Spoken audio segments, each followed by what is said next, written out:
many years has been a lot about having people make a decision about what college to go to, what job to go into, and all of this. And so over the years, we've come up with these categories in the field that I'm in. So for example, there's some people, oops, I'm going to go back. There's some people that are very decided. Yeah, I'm sure this is what I'm going to do.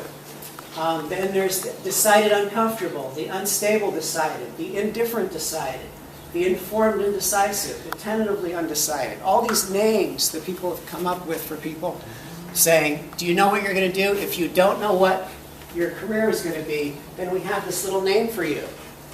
The seriously undecided, the chronically indecisive, the anxious undecided, the developmentally undecided. And the group I was in, when I was graduating from high school, I was the planless avoidant. Okay, so we have all these categories. And then, I don't know if any of you have heard of this. Oops. But a lot of this kind of deal with pressure. There's a movie that's come out that was actually put together by a woman who's a parent of 2 high school students. And her daughters are feeling a lot of pressure in high school about figuring out what do I need to do to be successful. And they titled the movie Race to Nowhere. Has anyone heard of this at all? Okay. So the idea is, and you see this is kind of goes with the movie, the little poster have, is the student is feeling that I've got to do all these things and I have all this pressure to be successful. So I'm going to talk about a little bit today about how you might want to view this and maybe a different way to think about things. Okay, and in fact, Michelle Obama, this is something that she said when she was on a TV show and she was interviewed, and she said, the question that I hate most that we ask of young people is, what are you going to be when you grow up? And the truth is, I still don't know.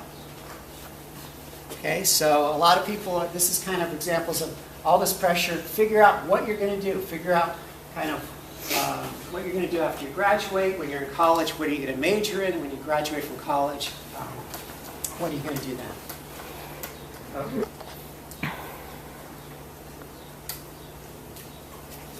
Okay, so this whole idea of undecided, in our book, we talk about the idea, we kind of agree with Michelle Obama, that maybe people want to think about as opposed to undecided, at this point, you're all in high school still, that it's putting a lot of pressure on you to figure everything out before you've even tried much out.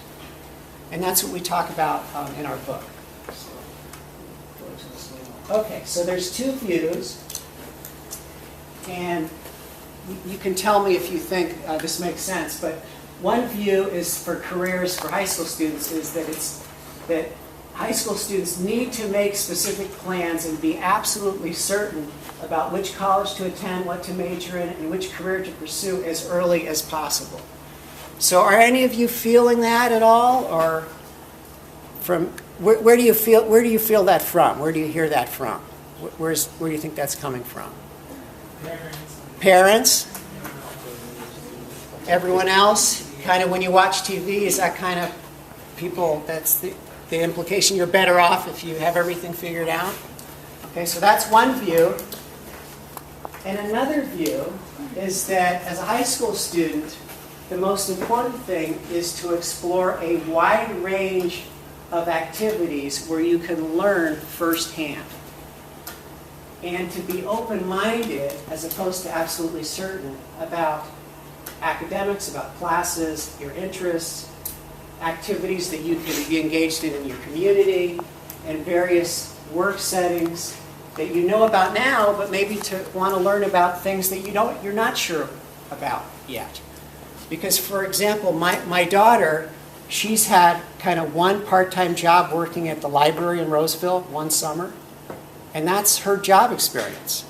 Yet the school is expecting her, I think, a lot of ways to already know, where she's going to go to school, what she's going to major in, what career she's going to go into. And in our book, we don't think that's really the best way to go. We think that a better way to go is to really explore more than have the feeling, the pressure of being absolutely sure when you're in high school. Next one. Okay, so where does this all come from? This whole idea of figuring things out as soon as possible about what you're going to do. So the question that a lot of people get is, what are you going to be when you grow up? Okay, so when you get asked this question, I wanted to ask you, what do you answer? Has anyone gotten this question from anybody? Parents, friends? Okay, what's a good answer? What's your answer been? What would be an answer? Help me out here. I don't know. I don't know. Okay. What are some other answers? My daughter, I'll give you my daughter's example. She didn't say I don't know. So her grandpa asked her, what are you going to be? What do you think her answer was? She didn't say I don't know. The answer she gave, she actually got $10 from grandpa for her answer. Pardon me? Maybe something. Okay. So she came up with something. Yeah. My dad asks me this all the time, and I'm very sarcastic, so I say successful. Successful. Okay, I like that. But here's what a lot of people answer. Tell me if this makes sense. I'm going to be a blank. Yeah. What are you going to be when you grow up? I always said I'm going to be a lawyer. Why did I say lawyer?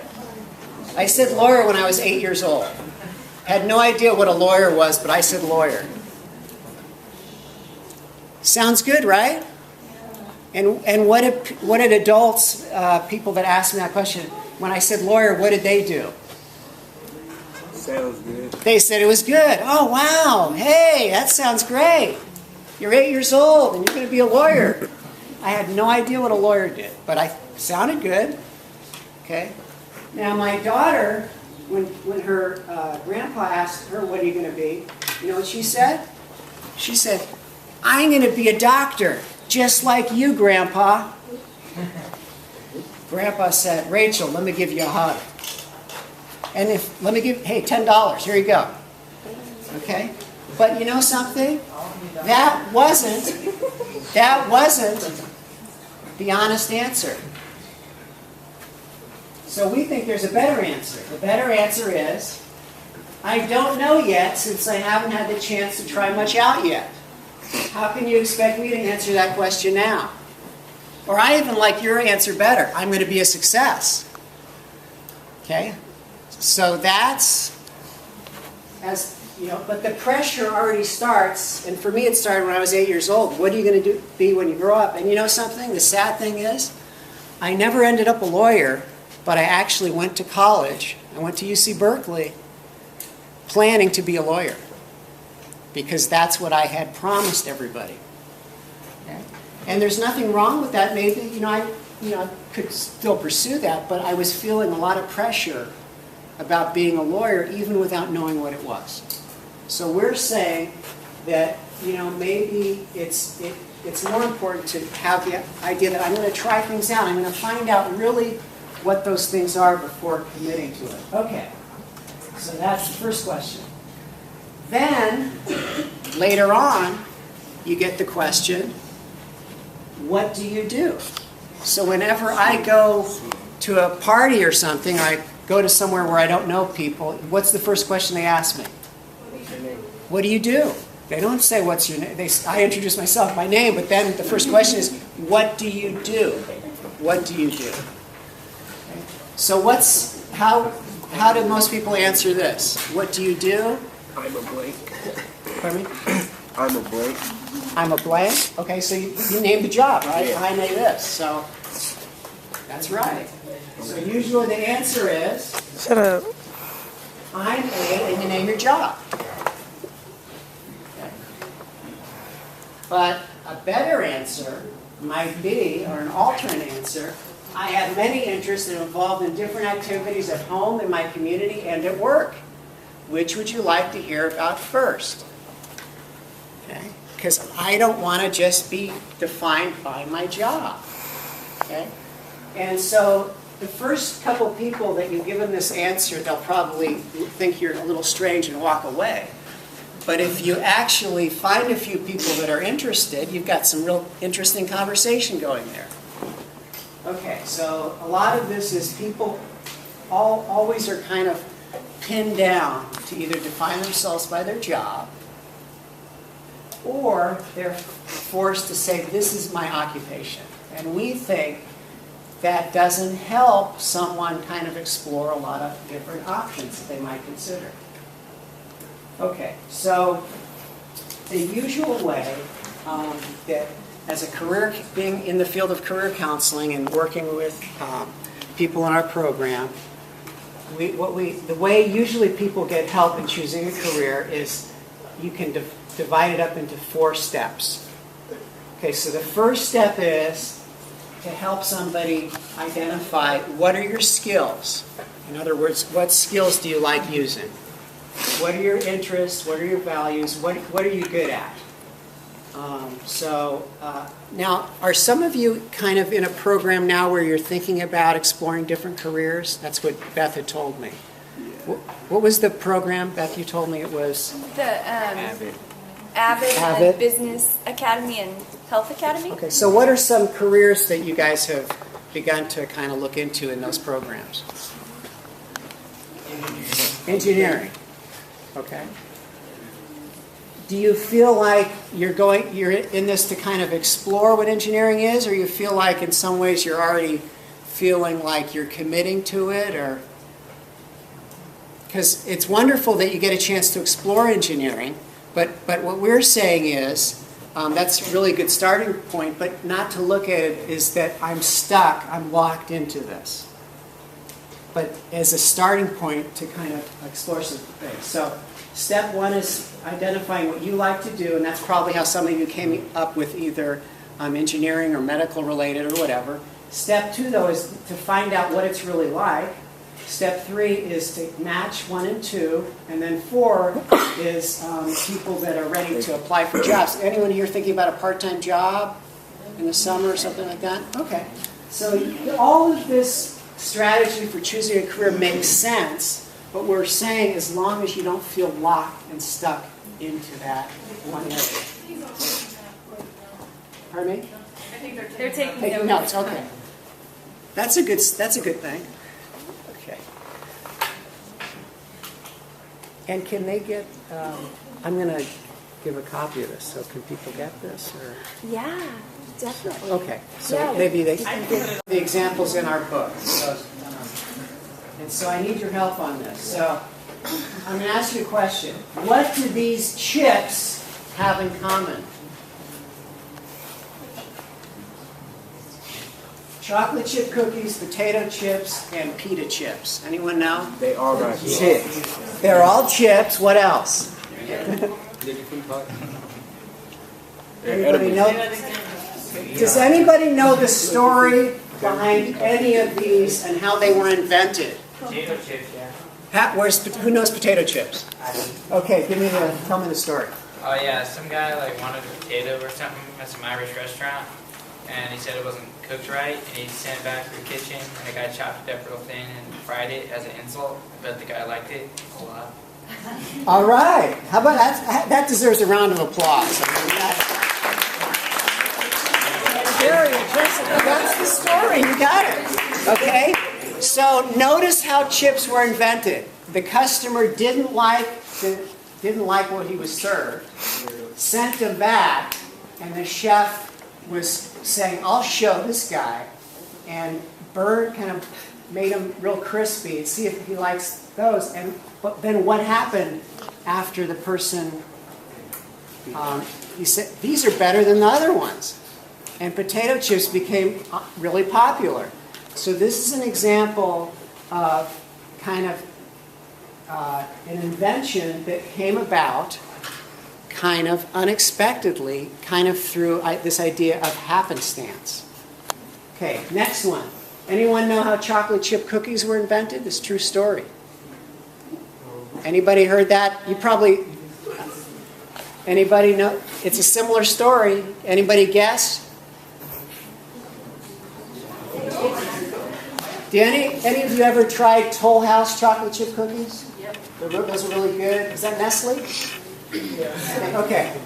So the true story is at the Toll House Inn in Pennsylvania, the chef there was making chocolate cookies and ran out of chocolate dough, cookie dough.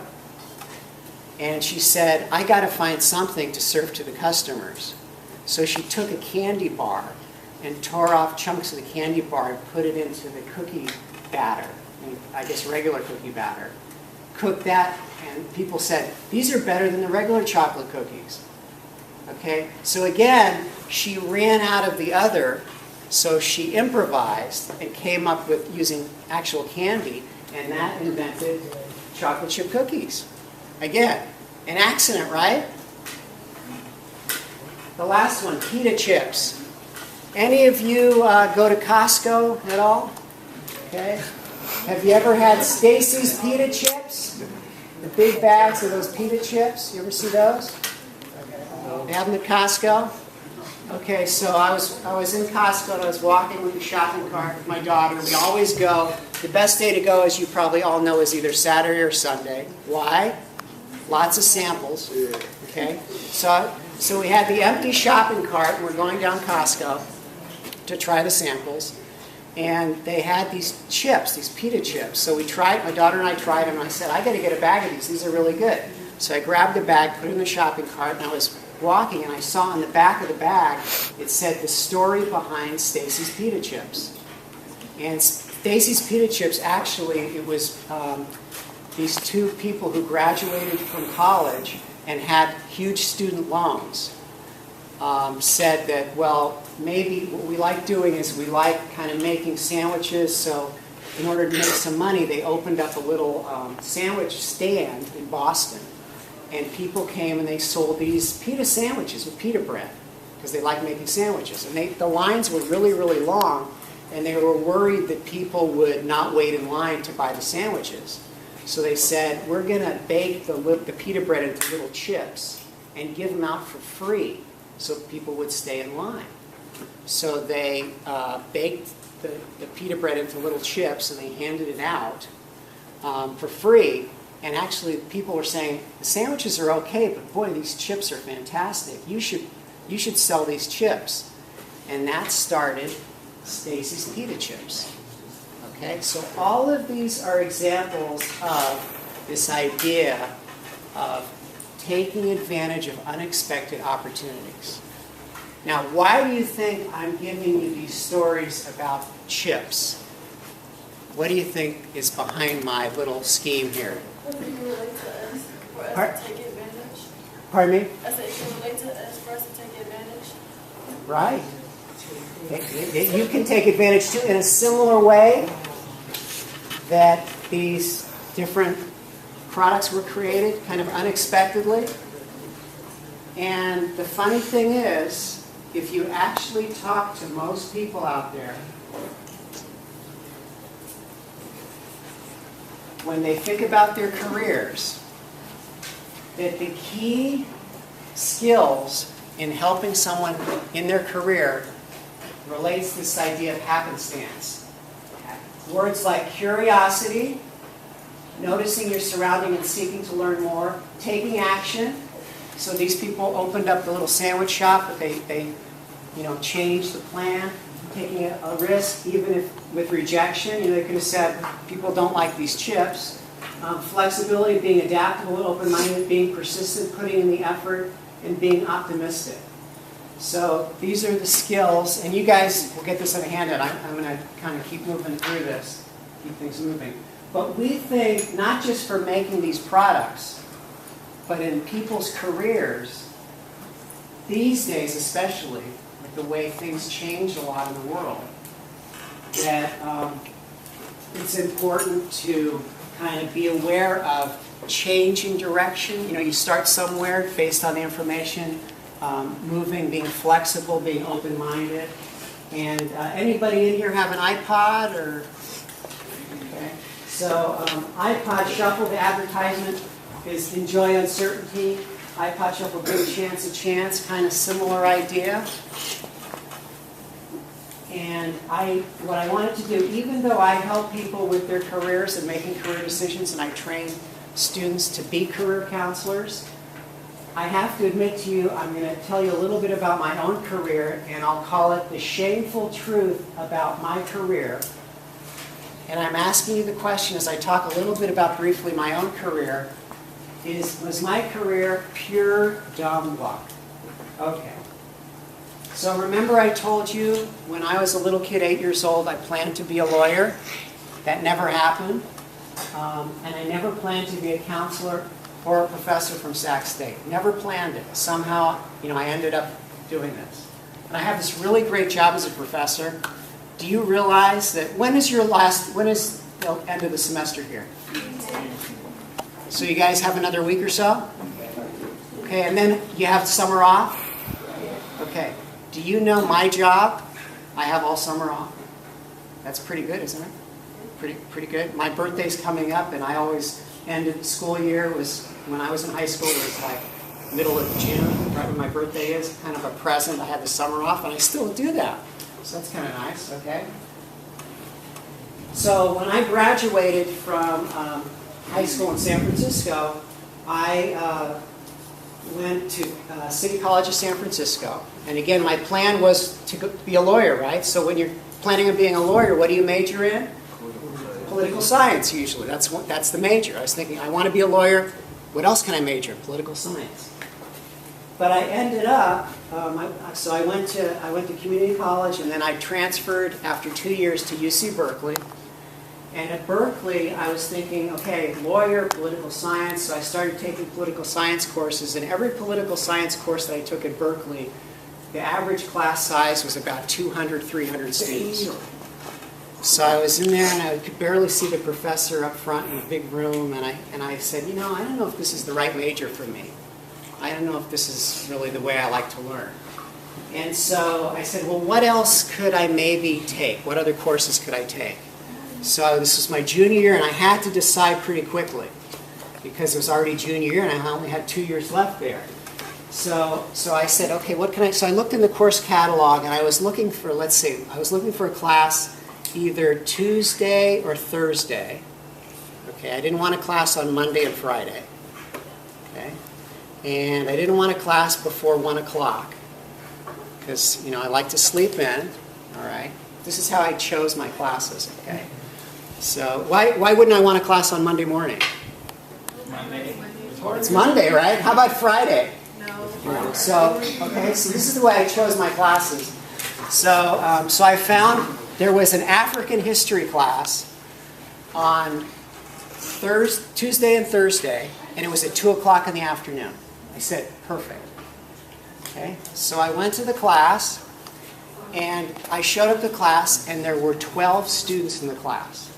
12 students, and the professor showed up, and he said, I just returned from a year sabbatical in West Africa, and I'm going to give you guys a slideshow of what my experience was like.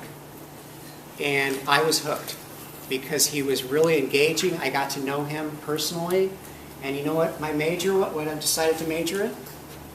History.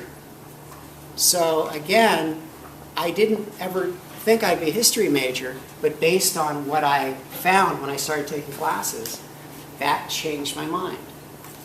So that's kind of an example here of my career, again, happenstance, pure dumb luck, right? I had this professor. And then when I graduated from UC Berkeley with a degree in history, what's the perfect job for a history major? History. But I was hired as a tech rep at Xerox, fixing Xerox machines. Perfect fit, right? History, fixing Xerox machines. So why would I take a job like that? Money. Little business card with the Xerox blue logo. I thought that was really cool. Okay. And I got a company car. So that's why I took the job. Okay. And I actually survived that job for 3 years. I got tired of emptying paper jams after 3 years. And I decided what I really wanted to do was, I really enjoyed being in a school environment, and so I went back to school. I got a teaching credential, and I taught high school for a year. I remember what this is like, okay? And then I said what I really enjoyed doing is working with students one-on-one, and I went into the counseling program at San Francisco State. And in my internship, I got this great internship at a company in Palo Alto, and after being a month there, I got the bad news that my supervisor just got a promotion and she couldn't supervise me anymore. And so I said, oh no, what do I do now? This was such a great internship and it's pulled out from under me, where do I do next? And so I got in my car that same afternoon. I drove up to San Francisco State where I was a student, and I frantically, walked from the parking lot into the building there where I was taking classes. And just by happenstance, coming the other way was another student, a friend of mine, and she said, what's wrong? You look really upset. And I said, well, that great internship I had, well, my supervisor is leaving and I have no internship. And she said, I heard that actually Stanford University at their career center, they're looking for somebody. And I said, do you have the phone number? And I said, yeah, I have the name and phone number, but I don't think you can call now because I think they already chose somebody about a week ago.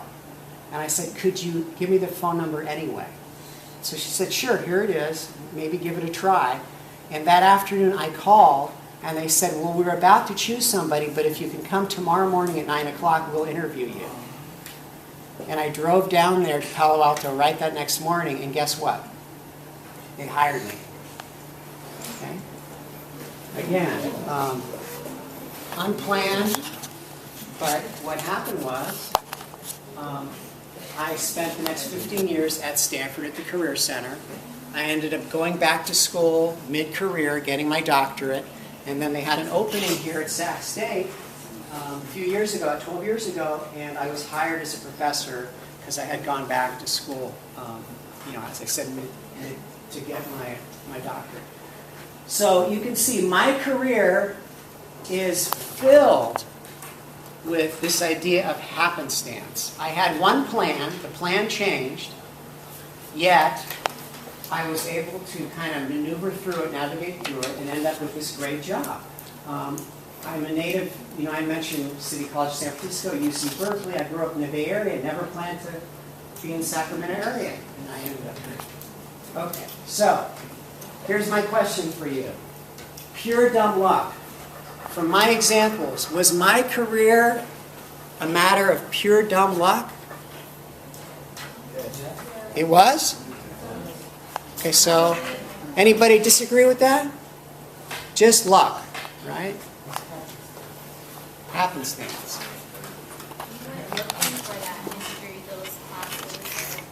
I went looking. Right. So you're saying, well, maybe it wasn't really luck. Maybe I had a lot to do with kind of maneuvering through. What happened when I lost that job in Palo Alto when my supervisor left? Did I just say, forget it, there's nothing out there? No, I got right in my car and went to go see what else could I come up with. Okay. So, was my career a matter of pure dumb luck? No. I agree with what you're saying. I took numerous actions to create my own luck. So, you guys I've been working way too hard up here for the last little while here, so I'm going to put you guys to work. And the example I just gave, a couple of them. Before the unplanned event, my actions positioned me to experience it. During the event, you recognize other opportunities. And after the event, you still have to work hard, do a good job, right, to get hired. So I'm going to ask you guys to pair up with somebody, one other person right next to you. And I want you to give an example of, has your life been carefully planned or more a result of chance events? What would be one example of a chance event that had a positive impact on you or somebody you know? Okay, so I'm looking for a chance event. Doesn't have to be related to a job or school or anything like that. I want you to think of a chance event that had a positive impact on you. Question number 2. And I'd like, how many teachers do we have here? Okay, so I'm going to also ask for the teachers to think of one example too, that they might want to share with the group. So I'm only going to ask for a couple volunteers, but so go ahead and talk it over with somebody next to you. Share a story of someone else that told a story. So I don't want you to tell your own story. I want the person next to you to maybe share the story. Is there any interesting ones that you think would help us out here? Anybody brave? I know there's some good ones. What story do you want? The story of kind of an example of kind of how an unexpected event was positive that you didn't really predict or plan for that you could share. Anybody? Should I pick other teachers to give an example first, then maybe you guys? Okay. All right. Any one of the teachers want to? Sure. Oh, thank you guys. Okay. Well, I actually thought of 2, both kind of job related. The first one, for my major in college. When I went to college, I had no idea what I wanted to major in. So I ended up just going to community college, American River. And I got there, just started taking general education classes, math, English, science. And I took an English class there, just basic English. I ended up really liking the teacher, and she told me, have you thought about being an English major? And that's why I'm an English major. Just one class that I took with one teacher. Right. And so the examples that you're making, which is a very important point, you don't necessarily need to know exactly what you're going to do as long as you're trying things out, exploring, finding out what you like and don't like. And if you have a plan, that's fine. There's nothing wrong with having a plan. A plan can be helpful to get you to try things out. But our main point is don't feel stuck by the plan. And a lot of people feel pressure once they say that this is what they're going to do. They feel stuck. And so what my point is that you don't have to feel that way. And if again, that as you try things out, that's the best way to figure out things and make decisions.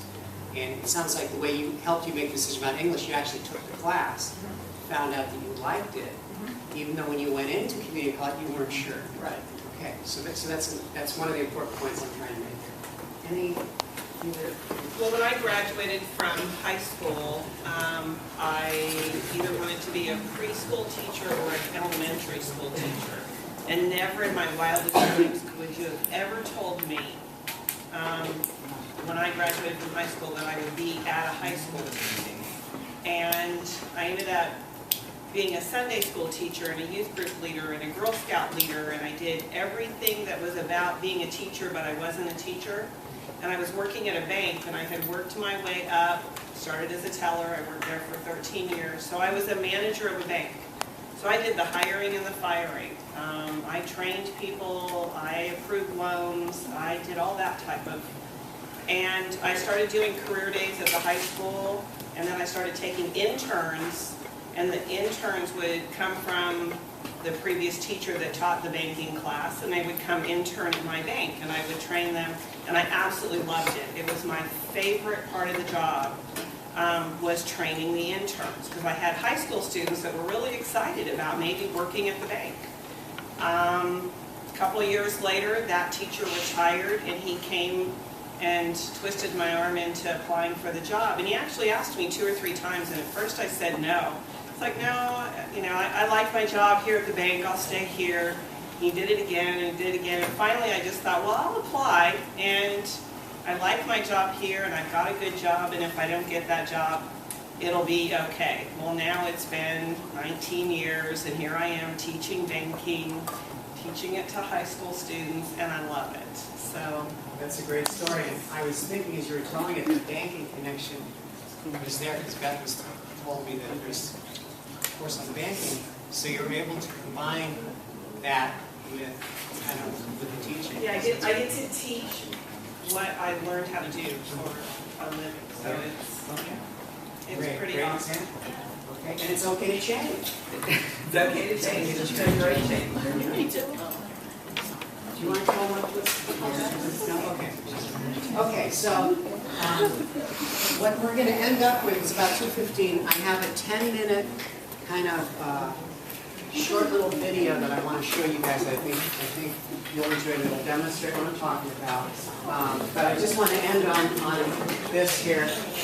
Okay, this is given by a high school student last year. This is a junior at my daughter's high school. Asked about talking about careers and what they're thinking about. The career I'll be pursuing in 5 years hasn't been created yet. So that's the world we're in right now. So again, we're advocating to have an open mind about your possibilities down the road, and maybe, like we're saying, the job that you're going to pursue down the road here, maybe how can you predict what it is if it hasn't been created yet? Okay. Something maybe computer related or whatever. And then I like this one. This is given by a high school senior graduating. He was giving a graduation speech. It's always a good idea to have a game plan in life, but make sure you write in pencil and have an eraser ready, especially these days. Okay, so there's that one. So I'm going to end on this little video. This just runs 10 minutes, and let me just experience intense pressure to select an occupation before you have even tried it. I'm not taking a civil service test. Look at this joke. You ever seen a silver dollar? Yes, I've seen. Though the pressure is frustrating, tell people that it is perfectly reasonable and normal not to know what your future occupation will be. And you could add in there, but I'm going to be a success. No, I do know that I have some kind of a talent, something to offer. I just don't know what it is yet. Okay. Don't know what it is yet. You can find some people who are supportive of your career concerns. Others may be completely insensitive. I bet that collection would be worth a lot of money today.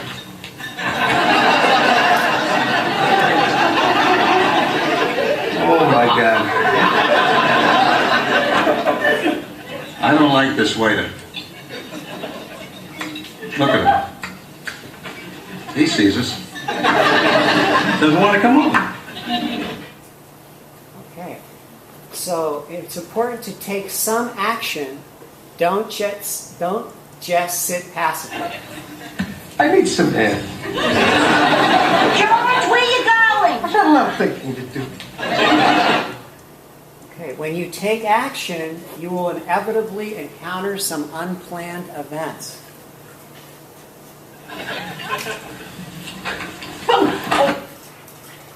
Some unplanned events may seem at first to be useless or even negative. Did you see what happened there? He bumped into the woman and she spilled her purse. Oh, I'm sorry. I'm terribly Look sorry. what you've done. You've spilled my bag. Okay, take action by volunteering to help those you encounter. Here, let me help you. No, it's all right. Okay, take action by sharing your career concerns with everyone you know.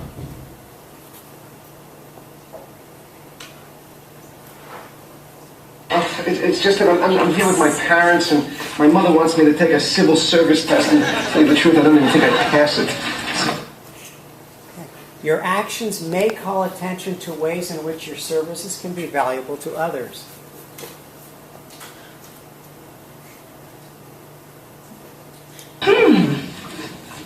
What? Your hands. What about them? They're quite exquisite. They are?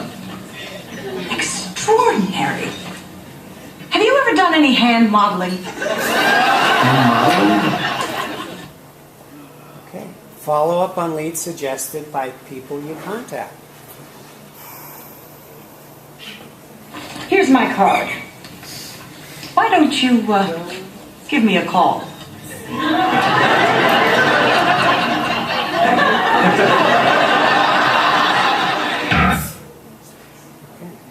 Share your unplanned experiences with friends and see if their reactions are right for you.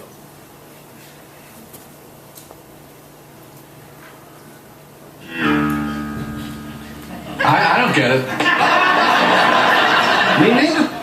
What is it? I don't know. The hands. This woman already sent me up for a job.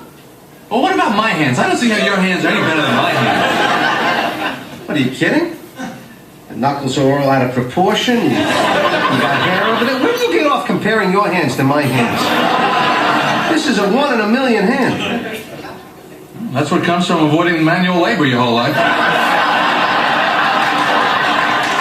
This is it.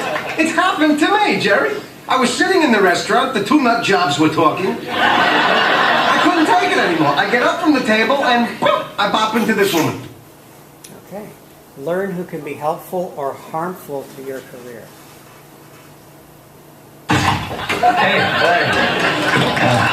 Hey, George. Hey.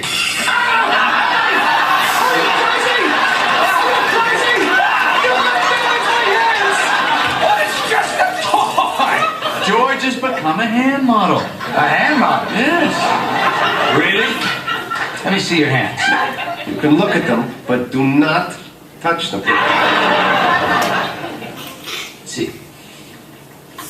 Well, those are nice. You know, I never noticed this before.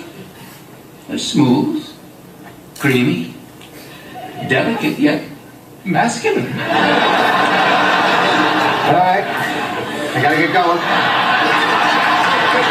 Oven mitts? That's all I could find. Would you mind getting the door? Thank you very much. Okay. Learn how to improve your skills and work environment. I knew it.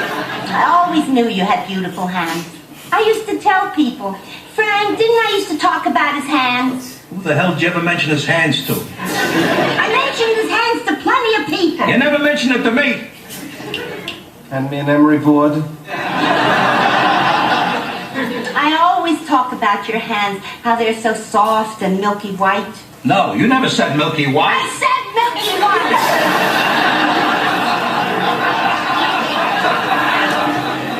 Scissor. Don't hand them to me with the point facing out. I'm sorry. You're sorry? I'll try to be more careful. I hope so.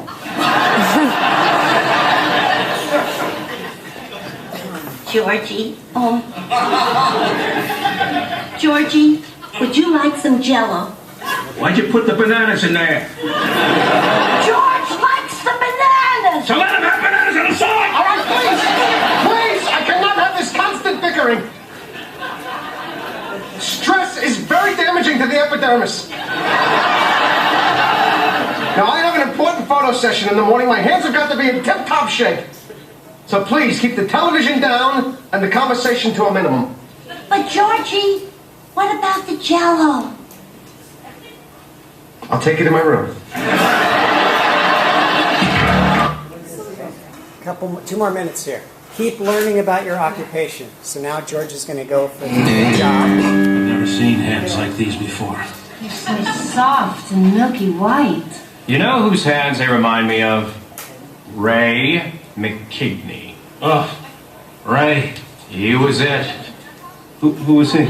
The most exquisite hands you've ever seen. Oh, he had it all. Try out the tasks of your new job. Okay, let's get to work. Even with limited prior experience, do the very best you can. So some of you are talking about working this summer. That's kind of the idea. All right, a little left, little higher. Good, perfect. Okay. Just like that, hold it, good. Okay, let me get one more. Good. That's it, you're done. That's it? That's it. Taking appropriate actions can first yield financial rewards. Paycheck. And here's your check. Thank you very much. It was an honor. Okay. And then also, and also yield social rewards.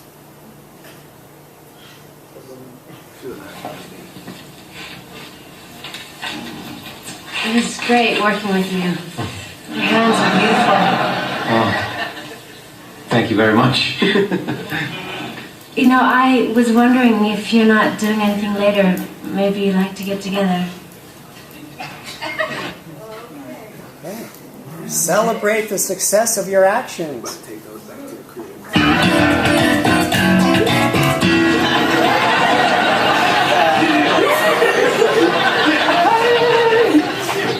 Okay, here's the thing. Remember that some unplanned events are negative.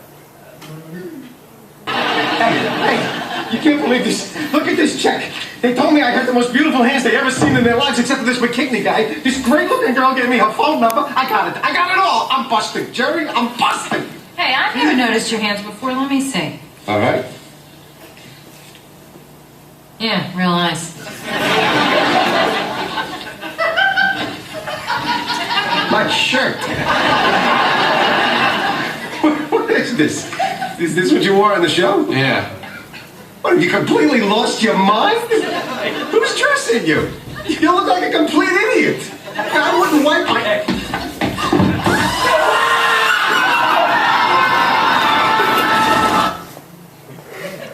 So even with an unfortunate event, your friends will still support you.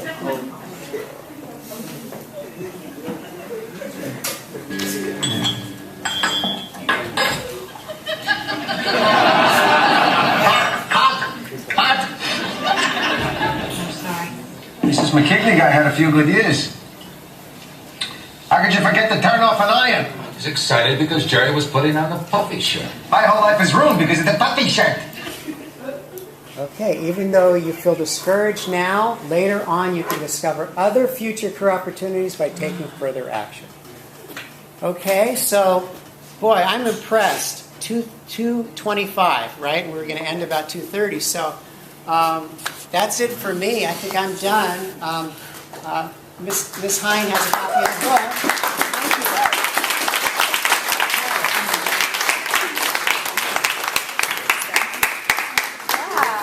So thank you so much, Dr. Levin. Let's give another round of applause.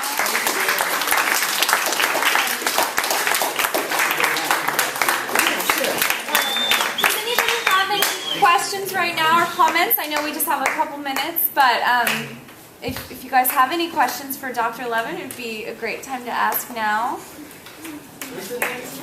Dr. Levin? Levin. Yeah. Or you guys can... You guys can hopefully have some discussions in your classes with your teachers, and then he's going to be sending all this information to me, and I'll get it to your teachers to give for you guys. So hopefully I've excited some of you in a career as a hand model down the road here.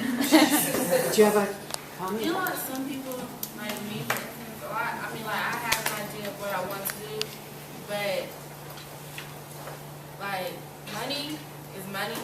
So, no matter, like, is it a bad thing to not care what you do as long as you're making money? Well, this is, a lot of people, number one concern, obviously, is money and earning money. And so the thing about earning money, nobody's going to be against that. I mean, that's very important, obviously. And for a lot of people, that's the number one priority. But at the same time, what can you learn when you're doing the job, whatever the job is, to go in there and saying, what am I going to learn about myself? What new skills am I going to learn? And then can I take that information and use that down the road for what I really want to do? So does that make sense? So you don't just say, I'm going to this job to earn money. I'm going to this job to earn money, but also in this job, I'm going to develop new skills that I'm going to try to learn new things. So in any job, you can get more than just money out of it. Does that make sense? Or, yeah. So what career were you planning? What was the one you said? Okay. Yeah, so those are kind of down the road because you have to go to school for many years before that. But so it's good to have those goals. But what we were talking about a little bit earlier, I was talking with another student about, was that that maybe as you go through school down the road, you'll change your mind. Maybe you'll come up with something you haven't thought about yet. So even though you're thinking of, veterinarian right now or something else, that's great, but also keep an open mind about other things that maybe you don't know about yet. Does that make sense too? So, I was thinking I'd be a lawyer major in this, and I ended up going another direction, and that worked out great. Yeah. And then, in the beginning, how you was asking, have anyone ever asked you what you were going to be when you grew up? Right. I've never been asked what was I going to be. It was what I want to be. Right. And that's when I would answer, I want to be blank. So. Right. So does it make sense what I was trying to say, that that's great to have that answer, but maybe you'll change your mind based on different things you do later on, in the future. Okay? Because right now you have kind of a rough idea of what it is, but you really never know till you're actually doing it. So what we're encouraging you to do is try it out, and it's okay to change. That's kind of the big kind of idea here, that it's okay to change. Just like a lot of us, probably the teachers and I did. Okay. Good questions. Thanks, you guys. I really appreciated being able to come here today. And I used to be a high school teacher, as I said, and I kind of miss it. A lot of energy here. You guys, I'm sure, a lot of fun to work with. So. How about another round of applause? Okay. Thank you.